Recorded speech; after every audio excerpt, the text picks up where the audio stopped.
welcome back to the Babble Boys podcast, your number one source for political commentary. But it is week one, baby. So we are here dropping DFS videos for you Saturday, Sunday, and Monday. Joined as always with Jeff. Jeff, how we doing? We're good. I'm really excited.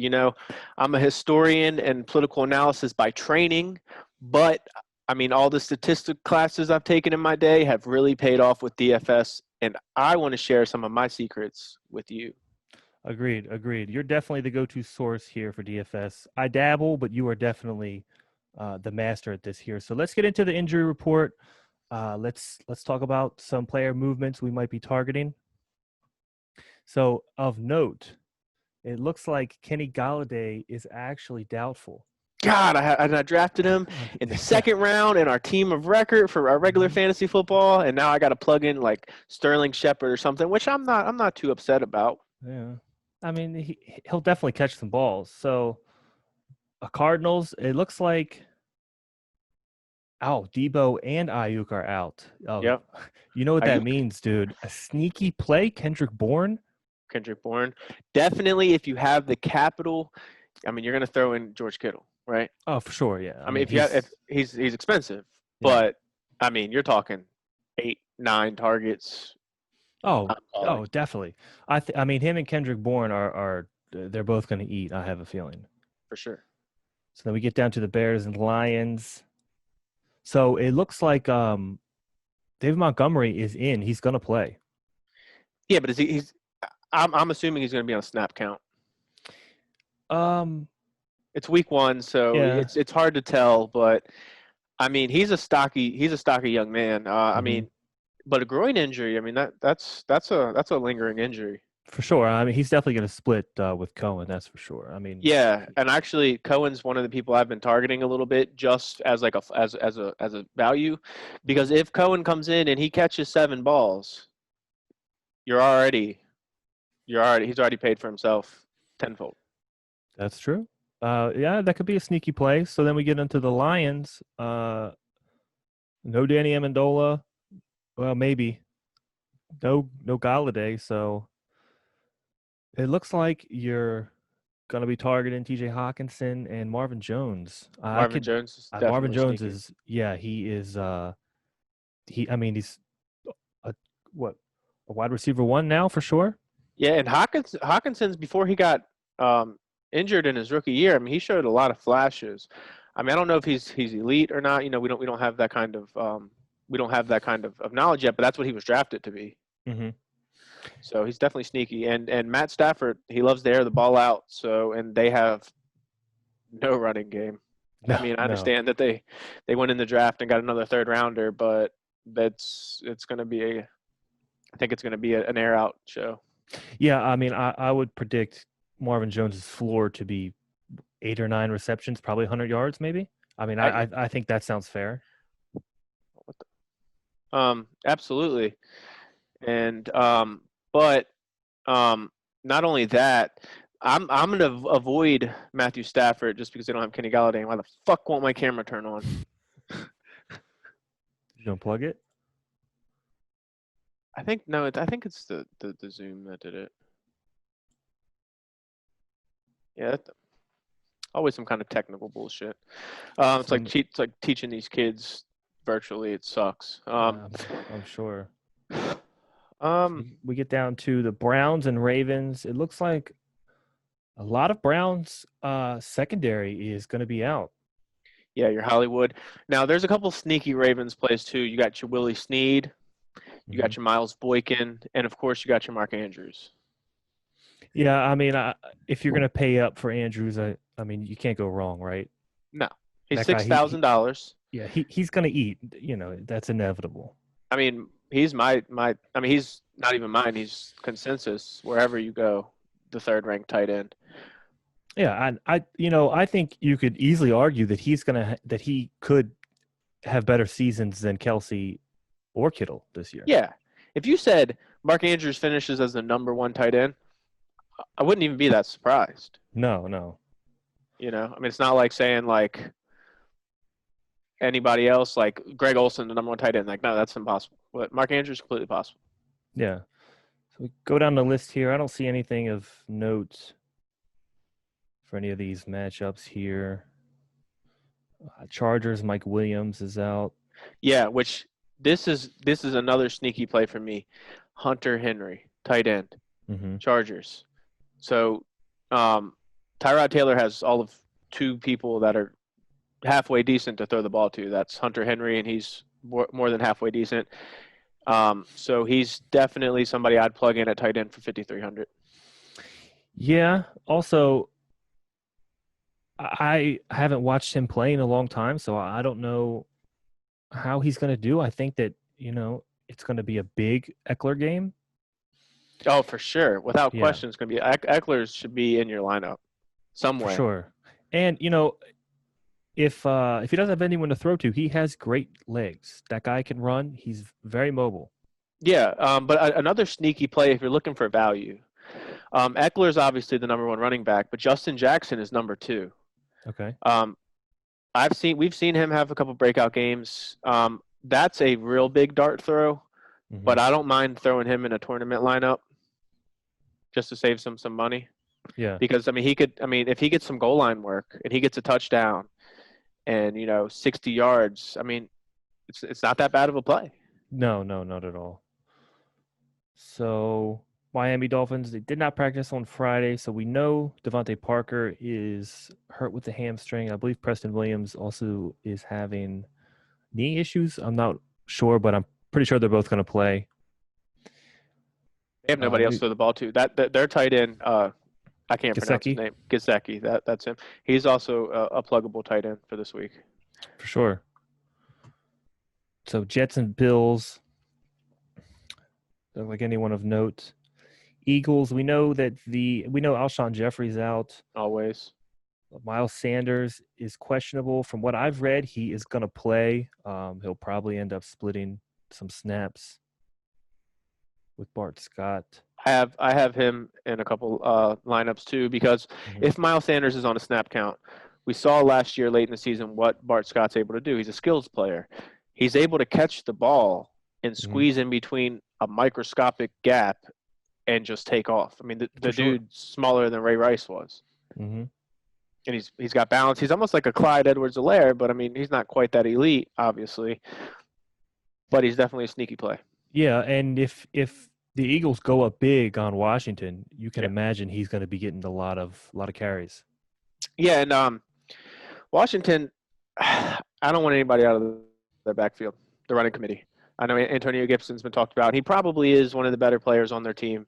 Yeah. But, I wouldn't mind plugging in Terry McLaurin. Oh, yeah. He's a freak athlete. Yeah. Yeah. If you got him, you're going to play him, right? You probably drafted him in the 5th or 6th round. Yeah. You're probably going to play him. Yeah, and the Eagles have a horrible secondary. Yeah.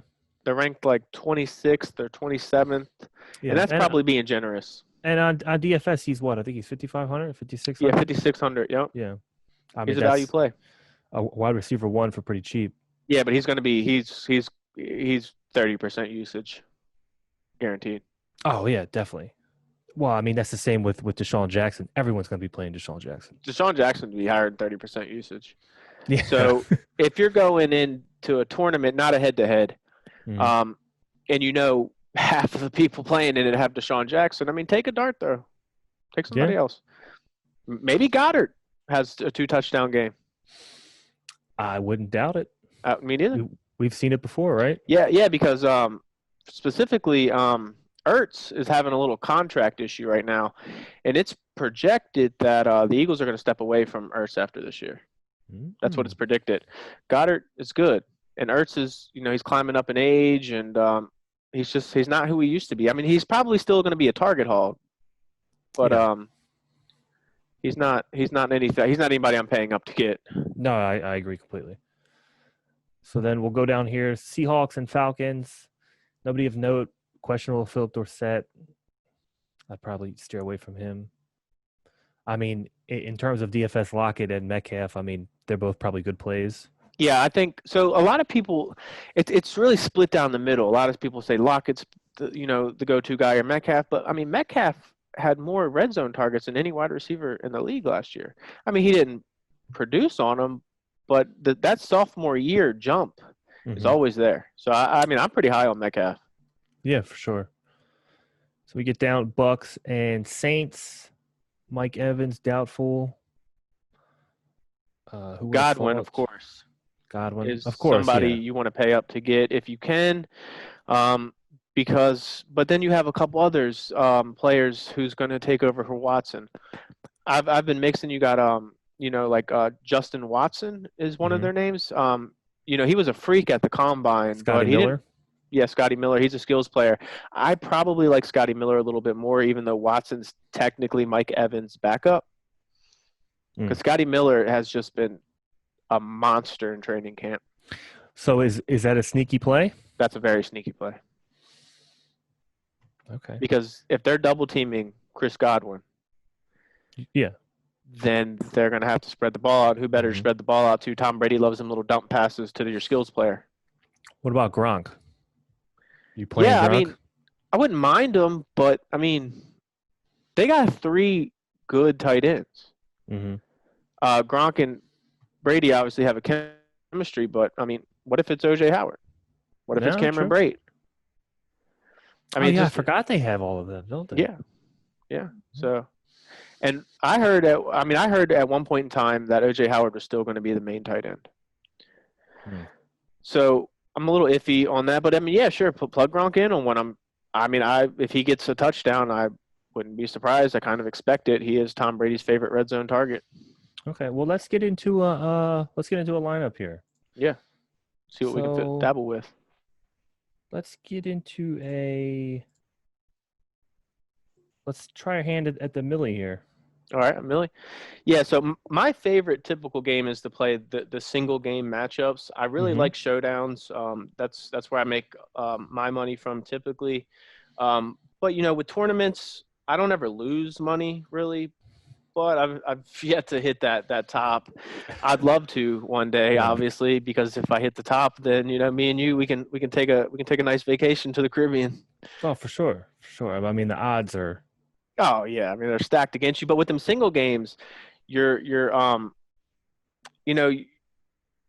chances of hitting it, your probability of hitting the right players is astronomically better than the full slate games. So that's why I play them. But I mean, that's the same rule for everybody. So let's get into a lineup here. Free ticket.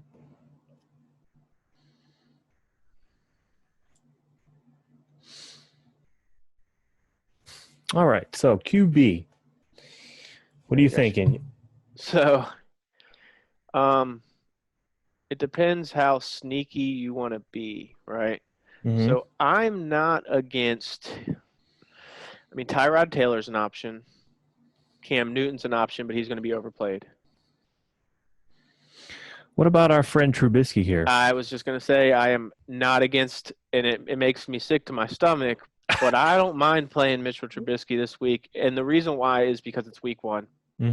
Nobody knows what's going to happen on week 1. We have general ideas, but he also has Nick Foles behind him, and he knows if he doesn't play, he's going to get benched.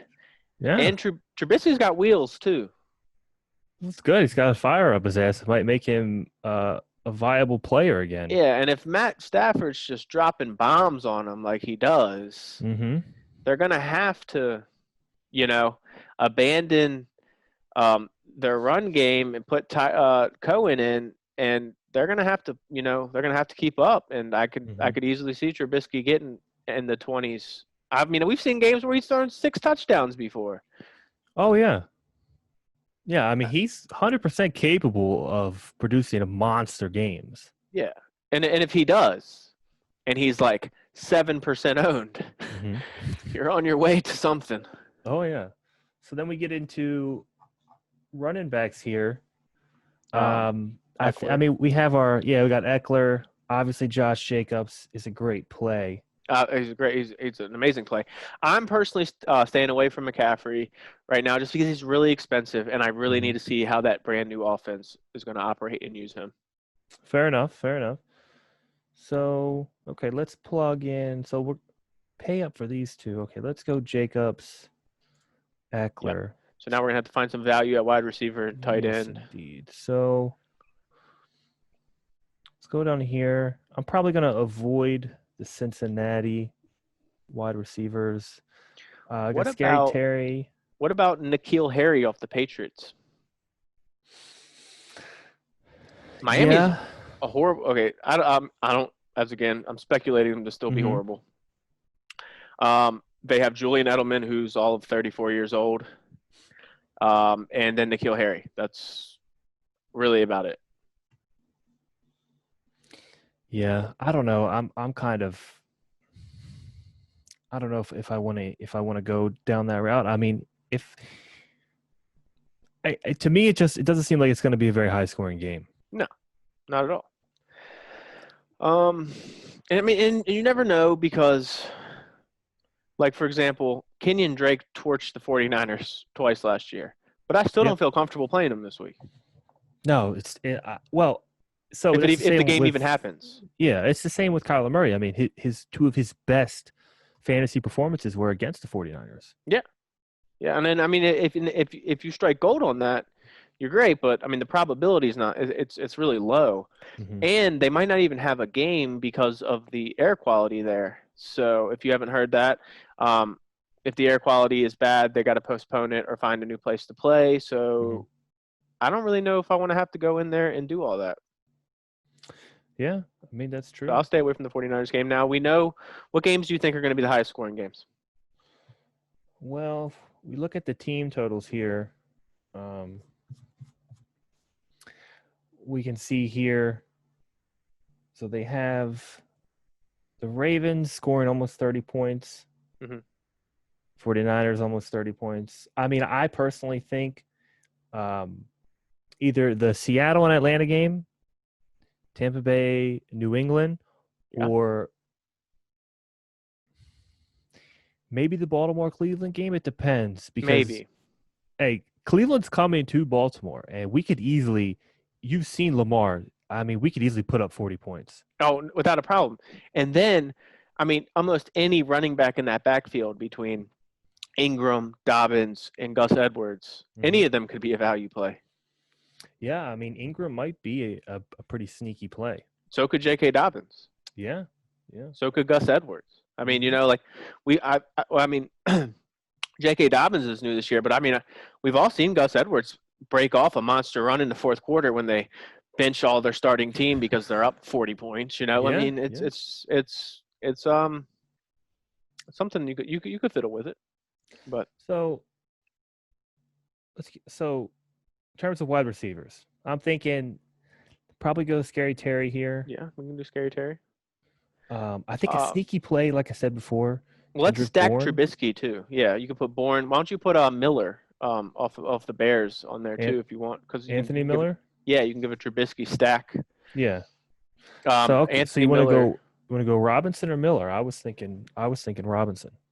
That's all. I mean it's either one. It's just it's what you want. It's whatever you want to pay. From my reading, I mean we know Mhm. He's good. He's really good. Anthony Miller has had a great training camp too. I'm fine with either one. So I'm thinking Kendrick Bourne or Deshaun Jackson. Sean Jackson's. So we're doing the road to 1 million here. We got to be different. What if Deshaun Jackson plays and 50% of everybody has him and They're he going to. tanks and he tanks? Yeah. Then you already have an edge on a lot of people, right? Okay. I think we should go Bourne. I mean it's a I'm boom or fine with Bourne. bust play. Yeah. But who else? I mean, there's very limited targets for Garoppolo. Kittle and Bourne. I mean, maybe somebody catches a random flyer. So what do you think in tight end? Do you think we should pay up? Well, what's our remaining salary? So we got 45. Our remaining salary is 13,700. Pick a defense and see how much we have on average players. Okay. Who are you thinking? I'm thinking the Chargers, and here's why. Joe Burrow's first NFL game, he could choke. Yeah, It's not that's a uncommon good point. it's not uncommon for a quarterback that's on his first game to choke. I mean, he Mm-hmm. could go out there and just throw bombs too, but if he throws 2 interceptions, which I don't think's out of the realm of possibilities at all. I Okay, mean, yeah, you I know, like that play. So we got 10,900. So about 5,500 uh, for each. so we can either play down on tight end and get a monster flex, or we can flex down and get a monster tight end. Hmm. I say we I think maybe Goddard. That might be, like we said, that might be a sneaky play. Yeah, because What about Doyle? How are you feeling about Jack Doyle? Philip Rivers loves his tight ends. he does. He loves his He loves his running backs too. Mm-hmm. It's not a bad play. Gazzeski's not a bad play. Um, I kind of want to go off tight end based off who I think is going to have to be coming back. You know, I like my wide receivers to be the game again a deficit. You know, where they get that garbage time points. Mm-hmm. So, I mean, Jared Cook's not. I mean, Jared Cook scares me, but he has monster games from time to time. So here's what I'm thinking. Let's go down to our flex here, Okay, and let's flex Marvin Jones. And please. I think that's great. I think that's the best one you could do what right we now. have left here. So, hey, we could plug in Hunter Henry. We could plug in Hunter What do Henry. you think? I'm thinking that's Or Hurst? how much how much money do we have left? We got 5,500. Well, 5,400. I like Hurst, but I think I like Hunter Henry better this week. Yeah. Because Atlanta still has Julio and Calvin Ridley. You know, they got their 2 playmakers. Chargers do not. So I think Hunter Henry's. I think he's a pretty safe pick this week. All right, let's do it. We're in. Where? So we got Trubisky, Josh Jacobs, Austin Eckler, Terry McLaurin, Allen Robinson, Kendrick Bourne, Hunter Henry, Marvin Jones Jr., and Charger Steve. Hey, I like this. This is a good lineup. I like this one too. Now, a lot of people might be like, "Oh, Mitchell Trubisky," but wait. What if he feels that pressure? What if he even has a 3-touchdown game, rushes for 40 yards? It paid for himself. He's a top 10 quarterback that week. You know, it's not a long shot. And the Detroit has a terrible defense. Agreed. It's really not that much of a long shot as people think. I would play that lineup with confidence. For sure. So that's our DFS segment there. Jeff, as always, it was great. It was stay great. tuned. We'll probably drop one tomorrow or Monday. Until then, check out our other videos. We have great political commentary. If you like what you see, subscribe, leave a comment. Until then, we'll see you in the next one. Have a good day.